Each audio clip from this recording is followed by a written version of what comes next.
All right, so today we're diving into a classic, The Magic of Thinking Big by David Schwartz. It's one of those books that really changed how people thought about success. Yeah, and maybe you read it a while back and you're thinking about revisiting it. Or maybe this is your first time. Either way, I think there's some seriously valuable insights here for anyone. Absolutely. And you know what I really appreciate is that Schwartz, he kind of flips the script on success. How so? When instead of saying, oh, success is all about talent, you're born with it or you're not, Right. he says, no, it's about your mindset. It's about how big you think. I like that. It puts the power in your hands. Exactly. So he starts off with this really interesting story about a guy named Harry. Okay, what's Harry's deal? Well, on paper, Harry is totally average, average intelligence, average work ethic. Right. But he's making 5 times more than all his colleagues. 5 times. Wow. Okay, there's got to be something else going on there. Right. So what's his secret weapon? What's setting him apart? Well, according to Schwartz, it all boils down to belief. Yeah, Harry believes he can achieve big things. And that belief, it's like it sets off a chain reaction. Okay, I'm intrigued. Explain the chain reaction. So his belief fuels his actions, right? He's not just sitting around thinking positive thoughts. He's actually going out there and doing things. Exactly. And those actions, they lead to him developing skills, building energy. And that's what ultimately leads to success. So it's like a self-fulfilling prophecy. Yeah. He believes he can succeed, so he acts in ways that make success more likely. Precisely. And it's not just about thinking positive. It's about that belief driving you to actually take action. That makes a lot of sense. Now, I'm curious, is there anything in the book about how to actually cultivate that kind of belief? Oh, absolutely. Schwartz offers a really practical tool for this, and it's visualization. Okay, so like picturing yourself achieving your goal. Exactly. You make it vivid. You Right. really see yourself in that successful moment, and that makes the goal feel more attainable. So it strengthens your belief that you can actually get there. Precisely. And it's like you're mentally rehearsing for success. Oh, that's a great way to put it. So we've got belief, driving action, leading to success. Now what? Well, now things get even more interesting. Schwartz introduces this concept of the foreman in your mind. The foreman in your mind. Okay, now I got to hear more about this. So he calls them Mr. Triumph and Mr. Defeat. Mr. Triumph and Mr. Defeat. It's like the angel and the devil on your shoulders. Yeah, kind of.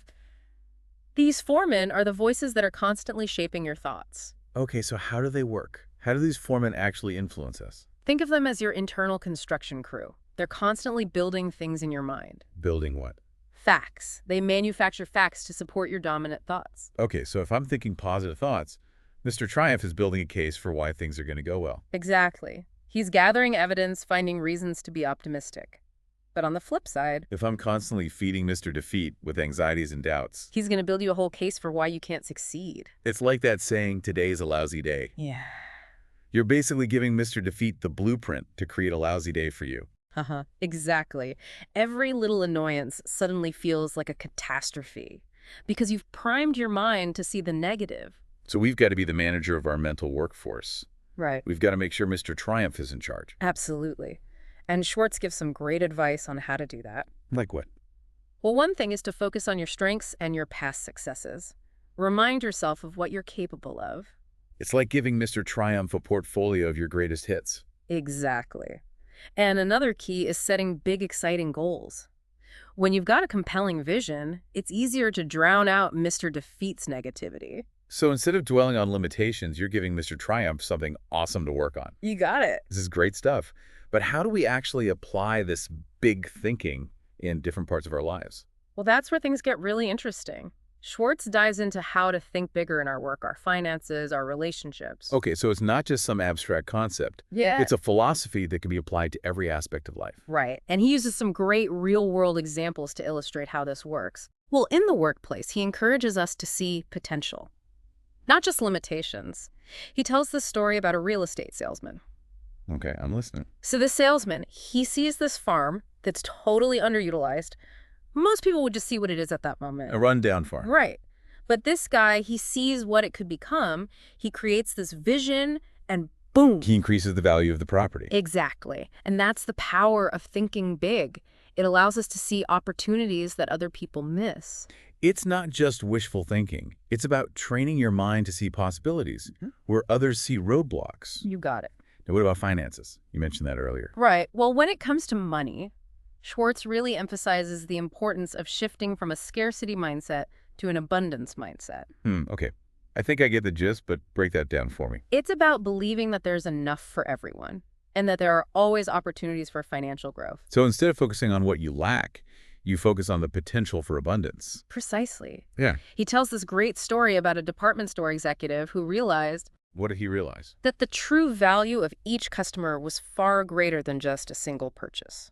So he was thinking about the lifetime value of that customer, not just the immediate transaction. Exactly. And that shift in perspective, it opened up a whole new world of possibilities for him. For increasing revenue and building lasting customer relationships. Exactly. So it's about thinking bigger in terms of long-term potential, not just focusing on short-term gains. You got it. I'm really starting to see the pattern here. It's about training your mind to see beyond the immediate limitations. Exactly. And that brings us to another crucial area, relationships. Okay, how does thinking big play into that? Well, Schwartz really stresses the importance of genuine human connection. He believes it's a key ingredient for success in all areas of life. So it's not just about what you know. It's about who you know and how you connect with them. Right. He uses the example of Bob, a self-made millionaire. Okay, so Bob, he's clearly doing something right. And Bob, he believes in putting people first. It's not just about his business acumen. It's about how he treats people. Exactly. He's genuinely interested in others. He shows respect. And that makes a huge difference. So he understands that building strong relationships is just as important as building a successful business. Precisely. And he does this through simple but powerful actions. Active listening, showing appreciation, making people feel valued. It sounds like there's a lot we can learn from Bob. Definitely. Now, we've talked about work, finances, relationships. What about personal growth? Yeah, how does thinking big apply to our own self-improvement? Well, Schwartz highlights the importance of setting high standards for ourselves. Always striving to be better. Exactly. And he shares the example of this retail manager. She dedicates a specific time each week just for self-reflection and planning. So she's not just reacting to things. She's proactively taking control of her own growth. Precisely. She calls it her weekly improvement plan. And it allows her to analyze her progress, identify areas for improvement, and come up with creative solutions. That's a really practical strategy. It's like having a weekly meeting with yourself to make sure you're on track. Exactly. And it goes back to that idea of taking ownership of your mindset and using it to create the life you want. That's what's so inspiring about this big thinking approach. It connects everything together, our work, our finances, our relationships, even our own personal growth. It all comes down to shifting your perspective and recognizing that the power to achieve great things lies within your own thoughts. It's such a powerful reminder that we're not just victims of circumstance. We have the ability to shape our own reality. Absolutely. And that's a great place to pause for now. We've covered a lot of ground, but we've only just scratched the surface of what the magic of thinking big has to offer. Right.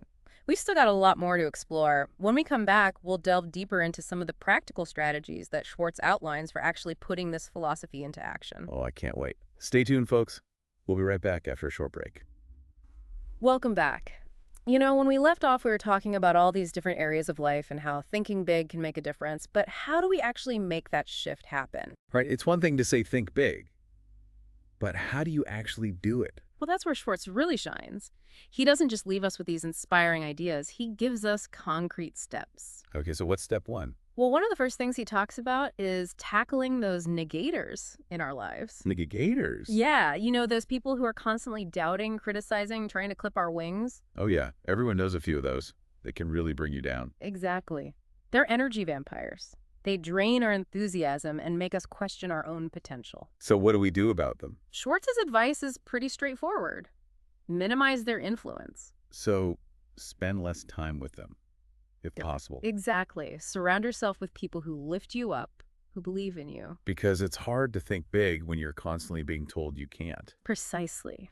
And it's not just about the people around us, it's also about that voice inside our heads. You mean our inner critic. Exactly. We need to become more aware of those negative self-talk patterns and actively replace them with positive affirmations. So it's like retraining our inner critic to become our inner cheerleader. Exactly. It's about changing the script in our minds, focusing on our strengths, not our perceived weaknesses. I love that. And does Schwartz offer any tools for making that shift? He does. He has this great exercise called How Am I Thinking? Okay, how does that work? It's basically a checklist. You use it to evaluate your thoughts in different situations. So like if I'm feeling nervous about a presentation or something? Right. You'd ask yourself, would a successful person think this way? Oh, that's interesting. So it That's- forces you to compare your thoughts to a more empowering mindset. Exactly. And it helps you catch those negative thought patterns and consciously replace them with more positive ones. It's a good reminder that our thoughts are incredibly powerful. They really do shape our reality. Absolutely. And that brings us to another key principle, the power of action. Okay, so it's not enough to just think positive thoughts. We Yeah. have to actually do something. Exactly. Action is the antidote to fear. It's the fuel for confidence. So don't wait for the perfect moment. Just take that first step. Exactly. Hesitation just makes the fear bigger. But taking action, even imperfect action, it builds momentum. And it strengthens your belief that you can actually do it. Precisely. And Schwartz even gives specific strategies for dealing with different fears. Like what? Well, if you're afraid of failure, he suggests converting worry time into study time. So instead of stressing about messing up, you use that time to prepare and improve your skills. Exactly. And if you're afraid of public speaking, he suggests focusing on helping the audience. That's interesting. So instead of thinking about yourself and your nervousness, you shift your focus outward. Right. You think about how you can provide value to the people listening. That's a great tip. Yeah. And speaking of action, Schwartz also talks about the importance of thinking big in everything we do. Right. Absolutely. Set ambitious goals. Embrace challenges. Constantly strive for improvement. So it's not just about thinking big in a general sense. It's about applying that mindset to every area of our lives. Exactly. The size of our thinking directly impacts the size of our achievements. And how do we cultivate that big thinking mindset? Well, Schwartz has some great suggestions for that, too. Like what? He says, use positive language. Visualize future possibilities. Focus on what can be done, not just on what is. So it's about shifting from a mindset of limitation to a mindset of possibility. Exactly. And it's about challenging traditional thinking. Okay, how do we do that? Well, he gives this really interesting example. It's about a discussion on eliminating jails. Eliminating jails. Wow, that's a pretty radical idea. Right. Initially, people might scoff. But Schwartz says suspend disbelief for a moment and explore the possibilities. And what happened? Well, the group was able to come up with some really creative solutions, ideas that could actually transform the criminal justice system. That's amazing.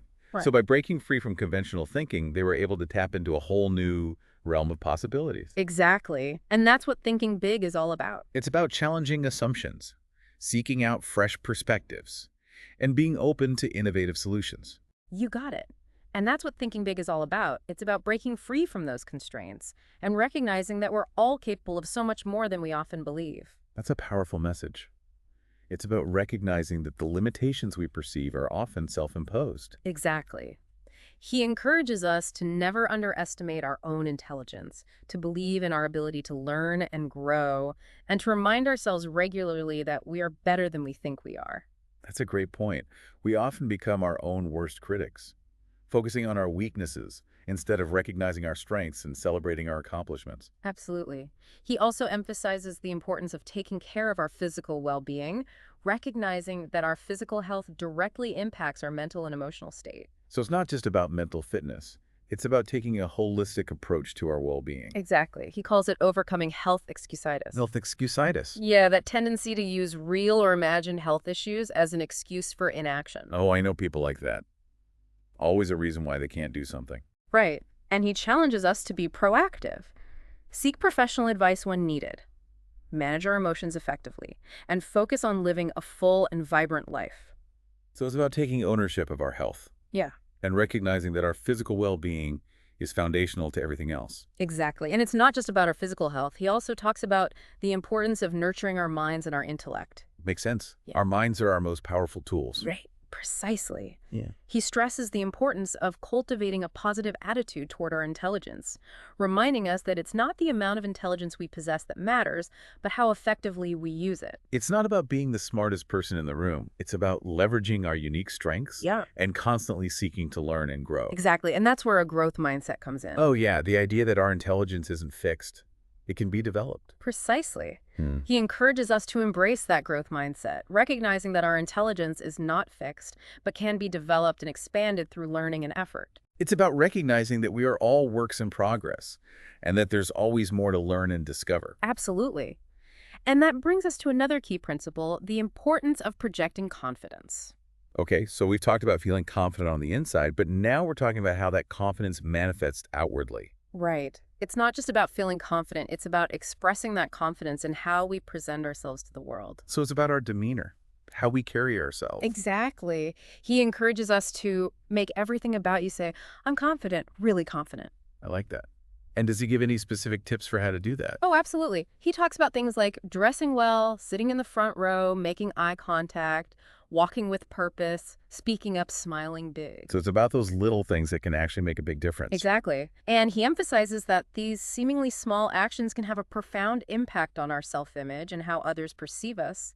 By consistently projecting confidence, we begin to internalize those beliefs, creating a positive feedback loop that fuels our success. It's like the idea of fake it till you make it, right?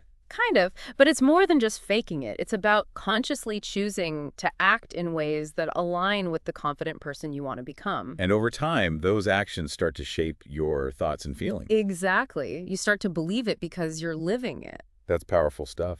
And it really ties back to that core message of taking ownership of our mindset and using it to create the life we want. Absolutely. And that brings us to something really important that Schwartz emphasizes throughout the book, and that's the importance of thinking right toward people. Okay, so we've talked about thinking big in terms of our goals and aspirations, but now we're circling back to relationships. Exactly. He believes that our success in life is largely determined by our ability to build strong, positive relationships with others. Makes sense. We can't achieve anything truly great in isolation. Right, right.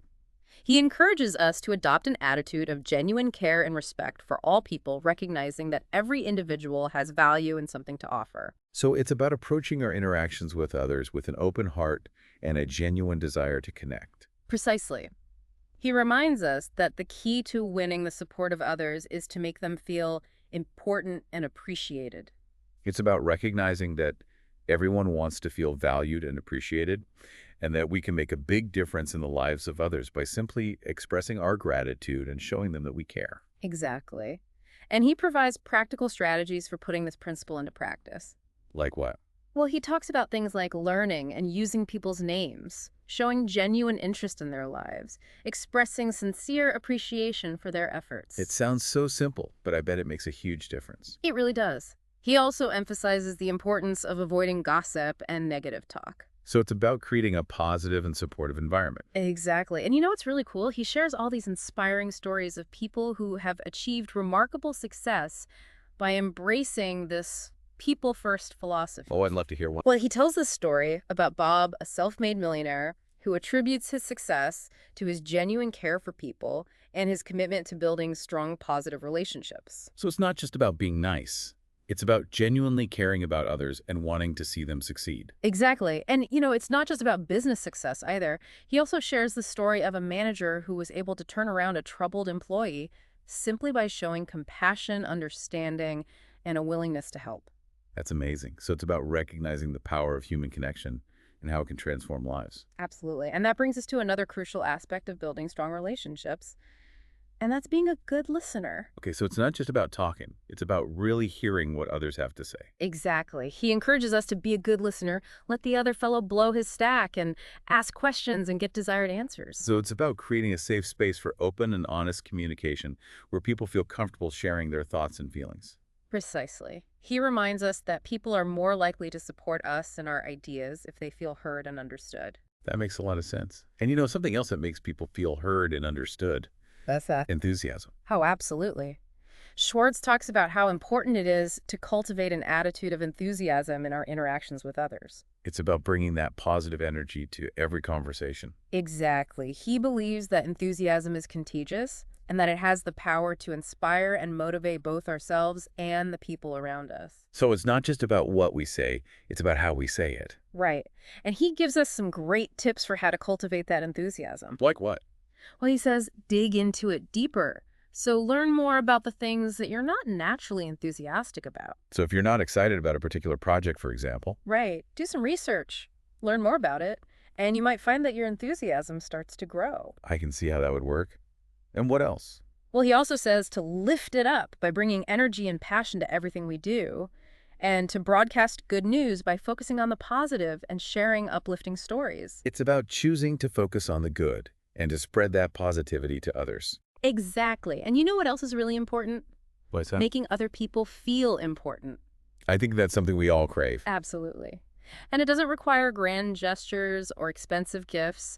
It's often the simple things that make the biggest difference. A genuine compliment, a handwritten note of thanks, a moment of undivided attention. It's about being present, attentive, and genuinely interested in the people around us. Exactly. And that brings us to another one of those big overarching principles that Schwartz talks about, and that's cultivating a progressive mindset. Okay, so it's not just about thinking big in the present. It's about embracing change and always striving to be better.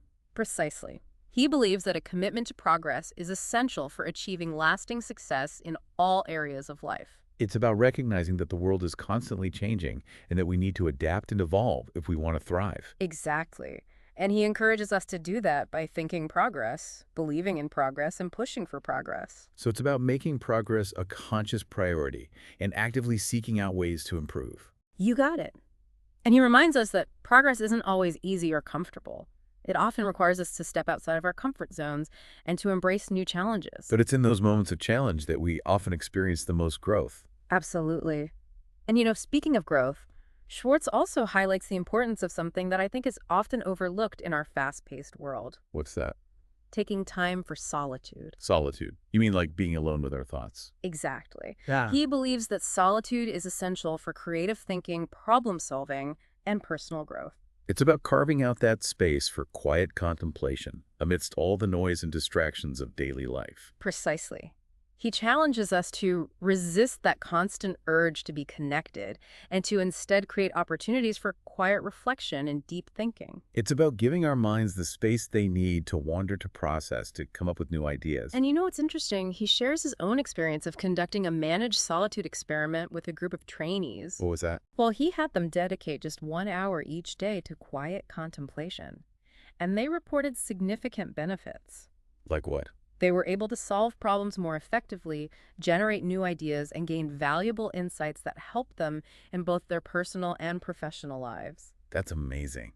So even just a little bit of solitude can make a big difference. Absolutely. And something else that can make a big difference? Thanks, so. Learning to manage our emotions effectively. Especially in challenging situations. Exactly. Because when we let our emotions run wild, it can cloud our judgment and sabotage our success. So how do we manage those difficult emotions? Well, Schwartz encourages us to think big, even when we're feeling angry, frustrated, or disappointed. So it's about taking a step back from the situation and choosing to respond in a more constructive way. Exactly. And he gives some great advice on how to do that.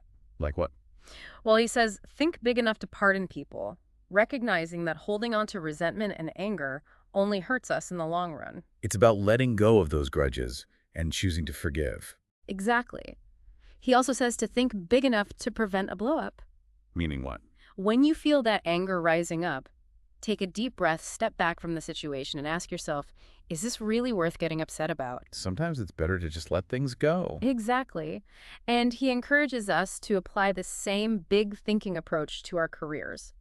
Okay, so we've talked about thinking big in a general sense, but how does this apply specifically to our work lives? He challenges us to think right toward your work.